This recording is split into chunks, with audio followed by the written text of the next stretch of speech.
I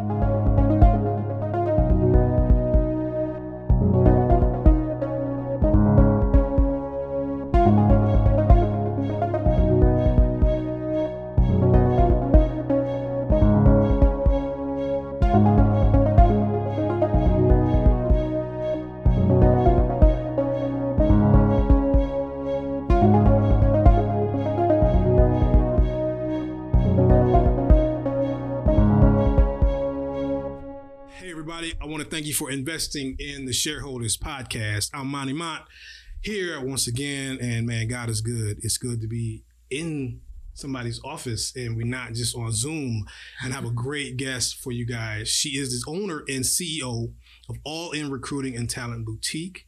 Miss Lauren Anderson is joining me today. How are you doing, Lauren? I'm doing great, Monty. I'm so pleased to be with you today and just looking forward to the conversation and hopefully being able to offer some jewels and inspiration to your audience. Y'all hear that? You hear that professional answer she just gave right there? That's why, man, I bring y'all some good guests. I do my best. So if you all, by now, of course, we're through the magic of editing, you've seen the new logo for this show, and that was actually shot in one of her offices. Lauren was nice enough to let me utilize this amazing building. We're going to get into that in a minute as well. But let's first talk about your origin here. So it's a recruiting service that you have here, but you, of course, came from the workforce, the regular, well, not regular 9 to 5, but you had a job. What, first of all, made you want to leave your job and then start a business? That's a great question, right? Like, what kind of crazy person dives out into this unstable environment of entrepreneurship in the face of family members that are like, what about my discounts? And, what about the shows? And that's a good job. You got a 401k, right? And so I'll tell you the honest truth is it was really just a faith move. Mm-hmm. And that was, understanding that I had a very creative mind and I was very high producing in my work and I wanted more work, right? And sometimes in corporate environments, you have confines, there's departments, there's certain stipulations and regulations and rules, right? Where you just can't do everything you want to do. Yeah, so I wanted to have that freedom to be able to give all of the gifts that I had to give, not just being able to talk to people and recruit really awesome folks, but also leverage relationships and inspire people to actually be entrepreneurs if that's what they want to be. So, it was really about getting the freedom that I wanted so that I could have more space to be creative and to bring higher impact through the gifts that I had that God gave me. Yeah. Wow, that's awesome. That is awesome, because a lot of people might be in their comfort zone at their job. And like you say, man, why would I leave this? And I got all that. But what's in you at some point has to come out of you. I believe that. Yeah. And if not, you're never going to truly be happy if you don't take that step. So that kind of leads me to my next question then. So now, of course, you have this amazing building and you're doing it and you're kind of really walking in your calling. But what's kind of, I don't even want to use, I said best and worst when I gave it, but I don't want to call it like best and worst. What is something positive that you realize in going on your own and starting it? And then what's something that, wow, I didn't expect it. You know what I mean? Kind of the back and forth of it. Yes. Okay. So the peaks and the valleys. Yes. What's there the real we go. deal? We're going to go with that. Yes. So the peaks is, the peak is an everyday intrinsic thing, right? Call it a motivation, call it a light, call it the spirit, call it whatever you want to call it. But every day, the peak is waking up and having that. Yeah. And then trying to figure out how to get it out to everybody else.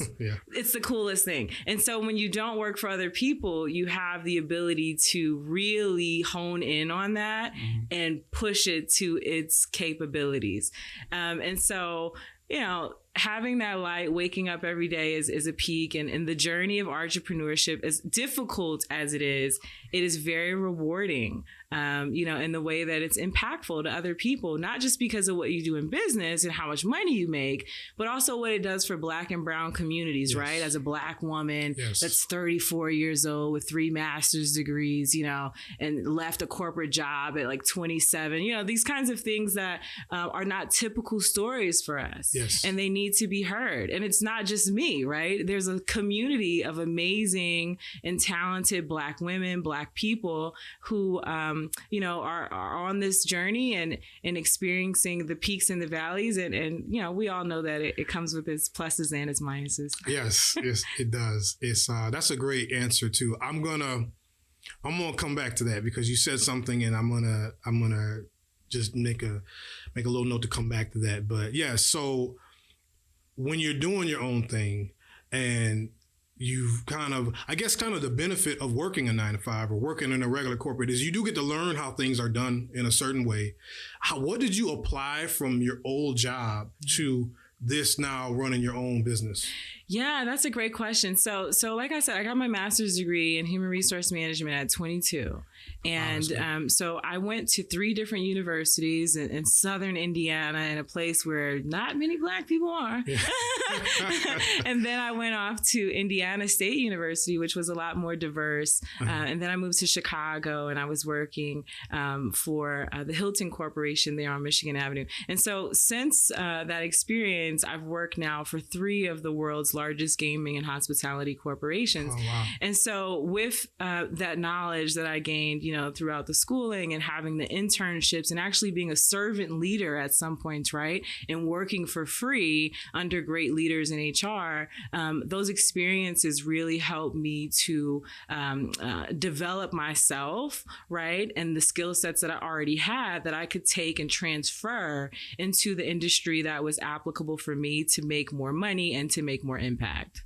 Nice. That's I wanted to hear you say that for people who maybe, you haven't started your goal yet and you're still working the job, utilize the resources you have there, for when you want to make that jump. Learn everything you can while you're getting paid to work that job that you can glean.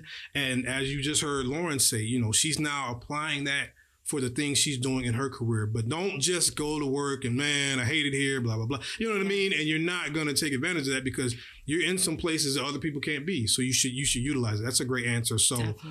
I want to ask one more question and then we'll take a quick break. But for every business, everybody, the pandemic has had an effect. So for you as a business owner now, well, first, let me first ask you, though, what do you guys actually provide here with your business, first of all, and then I ask you the pandemic question. So at All In Recruiting, what is the services you guys provide? Yes. So we are an executive search firm. Mm-hmm. We hire top talented and diverse professionals across the country, specifically in technology fields. Nice. So our clients include Microsoft, our clients include Shark Ninja, INSTA, and others. And so we hire folks that are mid to senior level in their careers, that are looking to transition to better roles, mm-hmm. that are looking to be in more inclusive workforces. And so by that, I mean, Microsoft and Shark Ninja, for example, are great corporate examples of where corporate society should be right now with Black people, right? Good, yeah. And when it comes to supporting Black founders, when it comes to supporting Black business and Black people, right? Yeah. And so we've seen that they've committed, I believe Microsoft has committed over $20 million for the next 5 years to Black founders, to Black businesses, and to scale Black tech companies. So Shark Ninja, the same. They've actually reached out and said, the thing that happened with George Floyd is horrible, but it's not just horrible. We realize that there are things we've been ignoring for quite some time that should be dealt with. And how do we deal with that as a corporate function? Well, we put our money towards things that will help them to succeed in certain areas. And so Shark Ninja, in that case, is helping to support our our pitch event that we have coming up. And they're also very inclusive as far as their workforce is concerned in leadership. And they want more diverse perspectives at the table because they realize the value add and what it does for the bottom line. Yeah. Awesome. So then in doing that, that's it, man. See, those are careers and things that, people wonder, like, how'd you get that job? And but people like, Lauren, they recruit and they can help, especially people of color. And I always go back to, there's a study that was done by the Harvard Business Journal that it's so crazy, but they said how people of color had to change their names on applications to even get a second interview a lot of times. Basically that means, if your name was Jermaine, they were literally not looking at your application. And so Jermaine had to go to Jerry or something like that. And thankfully, we have people like you that are in positions now to help people. And we're going to get into that a little bit more. But has the pandemic changed anything in terms of your mode of operation for how you kind of do what you do? So the pandemic has been horrible for Black businesses. Yeah. Over 400,000 of them have closed during the COVID across the country. So I consider this particular time to be an amazing, blessed time for me as a Black woman, being able to open a business and to grow a business and to scale a business and to get investment for a business right now. It is quite exceptional. And so I don't take that very lightly. I do understand that we're dealing with job loss at a monumental level. And we're also having very serious effects of that in the Black community. I just learned of a statistic yesterday that less than 20% of Black people have the ability to work from home. They don't even have jobs that they can work from home, So when we're looking at what the reality is, it doesn't look good for us. But the light at the end of the tunnel is that we now have an opportunity to retrain ourselves, to upskill ourselves, to become informed about the opportunities of the future of the workforce. And the future of the workforce includes technology at every level, every single level, and I'm talking from McDonald's, to top corporate levels. When we start introducing autonomous robots, like this desk that I have here is an autonomous desk. When we start introducing autonomous cars at a mass level, we're talking about truck drivers that are now possibly out of work in the next 10 years because trucks will be autonomous in driving themselves. And so Black people need to understand that these are the things of the future. This is what's happening, right? The bus driving, the school bus driving jobs, the jobs at McDonald's, these kinds of things are going to change, okay? And a lot of our people are still a working class. How do we get them upskilled so that they have the ability to build generational wealth? How do we turn an ex-felon, a brother who's an ex-felon, from $37,000 to making $137,000. We do that by teaching him how to be a software developer or an analyst, or transferring someone's corporate skill sets to project management instead of being a secretary, and you can work at a tech company, right, and advance things. And so there's so many opportunities on the table for us. The tech field is growing as far as jobs are concerned in the next 10 years by 15%. And the U.S. job growth is only at 10.5%. So jobs and industries will be at somewhat of a stagnant level, but tech is going up and it's not stopping. And so we hire tech professionals. Long story short, business has been good. That's so well said. And these are things I've talked about on other shows where, listen, probably I would say 100 years ago, or 200 years ago, and for a long time, if you made saddles for horses, you was making good money. You was having a life because everybody rode a horse. Right. You know what I mean? Yeah. So, or if you were a blacksmith, you know what I mean? Back in the day in medieval times, your family could eat. But guess what? Those jobs went away. It's technology. People sometimes feel like, oh my God, technology is just, we're losing. But mankind has always had to adjust. Yes. And so I love what you said, because we are a working class, a lot of us, especially for African-American people, but those days are dwindling. I even read that administrative assistant jobs are really being now automated, and that was always kind of a main staple that you could at least get to, and now we're losing that a lot. So be aware and let's adjust. Let's change up. Yeah, the reality is here soon there will be lots of ways to replace people, right? That do things with their hands. The good news is that the things that will replace people still need people. Right. They don't work without people. There you go. Right? Yeah. So somebody's got to code them. Somebody's got to teach the car how to drive down the road and not hit people of darker shades. We need engineers at tables that can offer their input and help us with the technology so that it doesn't become another weapon of warfare, nice. Against Black and brown communities as well. Nice So there's a whole social impact as to why the inclusion conversation is a hot topic right now, right? It's a lot deeper than there's jobs available and you won't have one in the future. It has a lot to do with the sociological aspects of Black people and classes in this society and what we're going to do to get ourselves in position to win. Wow. Yeah. Guys, we're going to take a quick break. I got some more questions. This has been very educational so far. I'm talking with Lauren Anderson. She's the CEO and owner of All In Recruiting and Talent Boutique. Stay with us after this quick message. We'll be right back. Today's episode of the Shareholders Podcast is brought to you by Taste and See Catering, owned by Rosemary Wade. She does single meals, meal prep, or even full-on catering. She is a world-class trained chef. Guys, the food is amazing. I promise you, you will not be disappointed. But if you can do me a big favor, go to her Instagram. It's Taste and See 14, or to her Facebook, Rosemary Ann. You will get information there to vote for her. She is up for the 2021 Favorite Chef Award. It would really be a blessing if we could support her and vote for her. It would do her heart good. And then get some food while you're at it. I highly recommend the shrimp and grits, but everything she does is great. Check it out again. That is Taste and See Catering. Please be a blessing to her. I'd appreciate it. Hey guys, we're back. I'm here with Lauren Anderson. We're continuing our talk. This is the Shareholders Podcast.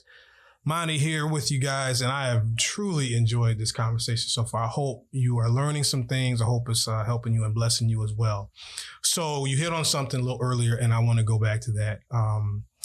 In terms of people of color and being in the workforce, and you being a Black woman, has it, first of all, did you find any kind of obstacles that you feel like, I don't want to say were racially set up against you, but did you just feel like, man, I didn't know it was going to be like this, trying to do this just because I am either a woman or I'm a woman of color or anything like that? Did you ever come up against something like that?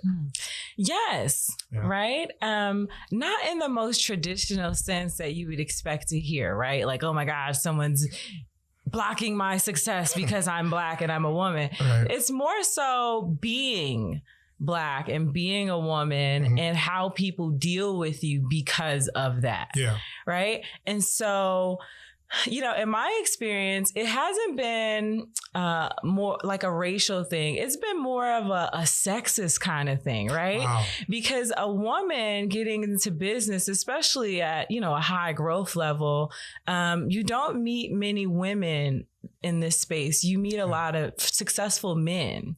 And so with those successful men, if you happen to be an attractive woman, there's some things that you can expect to go, whoa, hold on.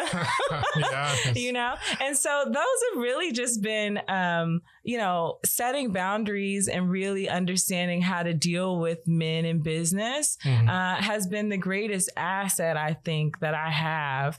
And it helps to alleviate some of those obstacles that could come up, right? Because of sexism, because of patriarchy, or because of, the color of your skin or whatever that may be. But push past that. I think that one of the keys for me to success has been outrageous optimism. So everyone is unique and special in their own way, and we all have something to bring to the table, right? Of course, you can get a seat at the table if you're smart, qualified, and deserving, right? Not everybody just comes pull up at the table, but when you deserve to be there, then you have the right to be outrageously optimistic because it's helped you to get there, right? And to push past all all of the negativity that comes, because it does. Like, you know, because you're Black and because you're woman, people will have these discussions in a way that many cards are stacked against you. And if you believe that, then that is so, right? Yeah. But if you don't believe that, then you can be free of that and you can move forward and you can pursue your passions and be very successful. That's awesome. Because when I started doing this podcast, you know, it wasn't like I just said, man, let me talk to so many Black women in business, but it just kind of worked out that I've actually had the honor to interview so many, and I've been so impressed just with the same kind of mindset that you have. Mm-hmm. Yes, there's that stuff that you got to work around, and you make a great point of just setting boundaries, like, you know, this is exactly how I want things to be, because if not, people will take advantage. But I love the fact that in what you're doing, other people will see it, other younger generations. I kind of got into, I got to stop doing this. I got into like a little, you know, internet argument, and basically, internet thugging. Yeah, you know, on my burner account. No, but you know, there's an NBA player, and he had a tattoo of Martin Luther King, Malcolm X, and then he had Barack Obama on there. And so a person not Black, I'm just gonna say that, was basically like, oh my gosh, what's he got Obama on there for? You know, Obama is not. And he was saying, first of all, Obama didn't even believe in a lot of things Martin Luther King would have believed in. And I said, well, do you even know who Malcolm X is? Because he and Martin Luther King were totally opposed, number one. But I said, number two, here's what you have to understand with Barack Obama. People never, I know when I was a kid, thinking of a Black president was a joke. Right. You know, like, what? No, there's no way it's going to be a brother, you know, that's, you know, but I said for a kid to now see a Black man as president, a young Black kid, sure. You know, Hank Aaron just passed away as a baseball player. Yeah. And he said until he saw Jackie Robinson play baseball, he didn't know Black people could play baseball.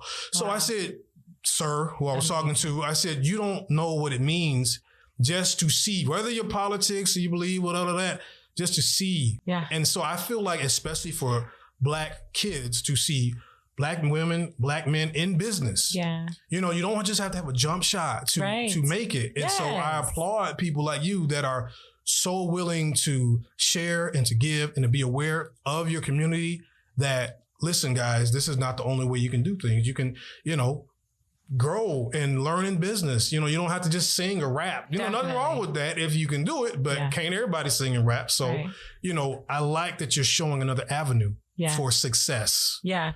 You know, everything that you said is so on point.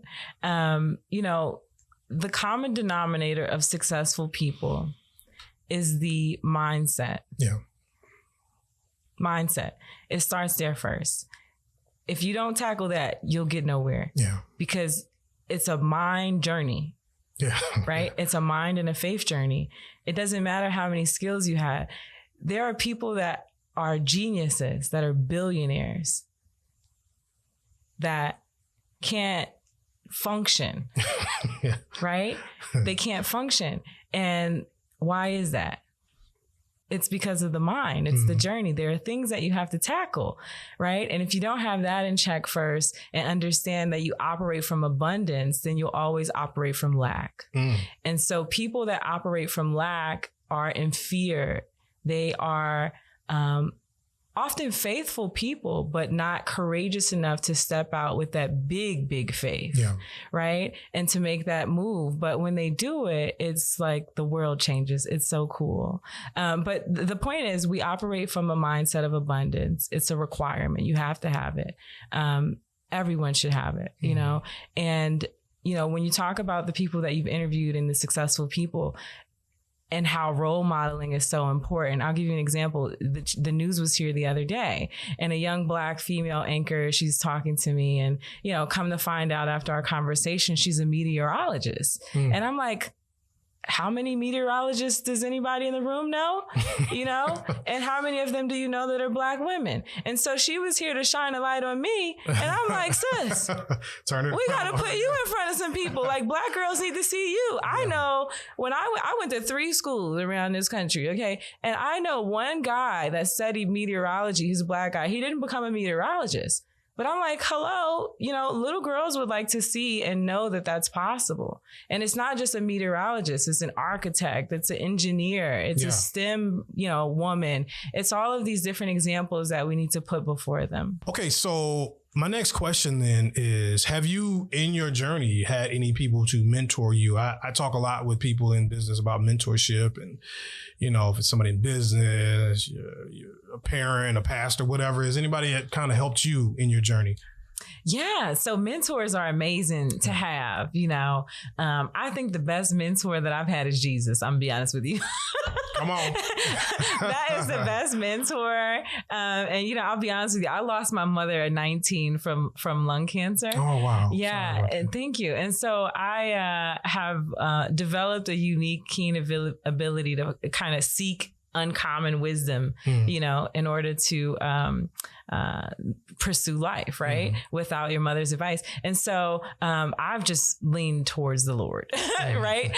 For my mentorship, there are people that I associate with that are very successful, that deposit jewels into my life, that are also business owners. There are women and allies in place in corporations that are advocating for my business because of the impact that it can make in Black and brown communities. Nice. But in a sense of mentorship, I'm all about Jesus leading the way. I'm very careful to put people on pedestals, And so what happens in the pandemic, what we'll notice too, is that, many people that we thought were something are now just like us, right? We're all just people. And so some people have more cameras and lights on them. Some people do not. But at the end of the day, we're all just humans with feelings and trying to do the best that we can. And so, be careful placing people on pedestals, even when they are your mentors and they have great advice, because people are not perfect, right? And so as long as you can take, what do they say? The meat and spit out the bones, right? From folks, then do that, a lot of great women out there that are great examples and that I think are shining lights. Yeah. That's awesome. That is awesome. So getting ready to wrap it up, I've enjoyed this talk so much. Let me ask you then, for you personally, what is kind of your vision of success? Not necessarily a 5-year plan, but where do you kind of see this going with your business? And you have other things you seem to be a real, go-getter with it. So where you want to take this thing? Yeah, that's a great question. Wherever the Lord wanted to go. So pretty simple. Yeah.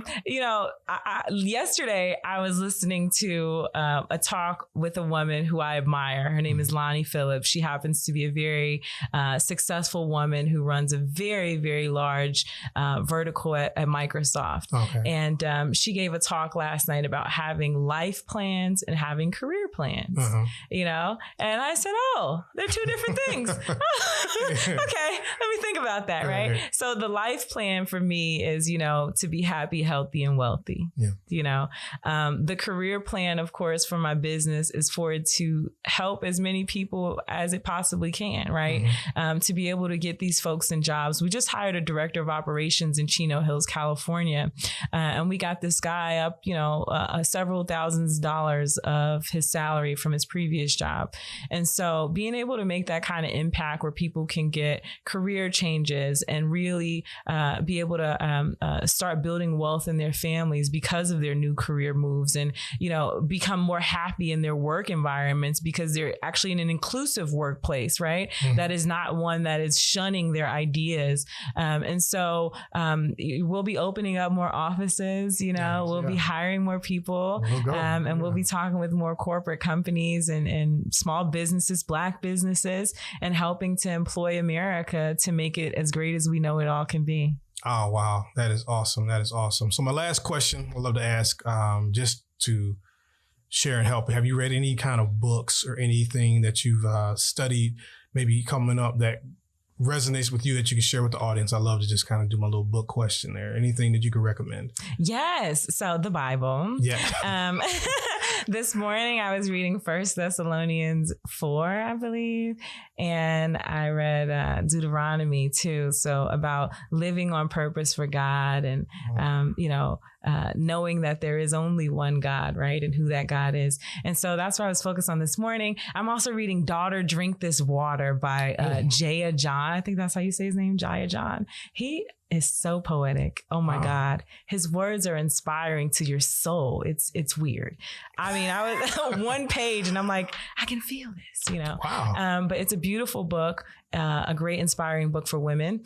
And I'm also about to get into Talent is Overrated. I bought a whole bunch of books recently that I haven't even had time to open, but I want to. That's good though. Daughter, I haven't heard that one before. I'm gonna have to check that one out. But okay, well, guys. Please give your plugs in your event. Let me know where they can. So you guys can follow us at allinrecruiting.com. That's all-inrecruiting.com. We're on Instagram, we're on Facebook, and we're on LinkedIn, most importantly.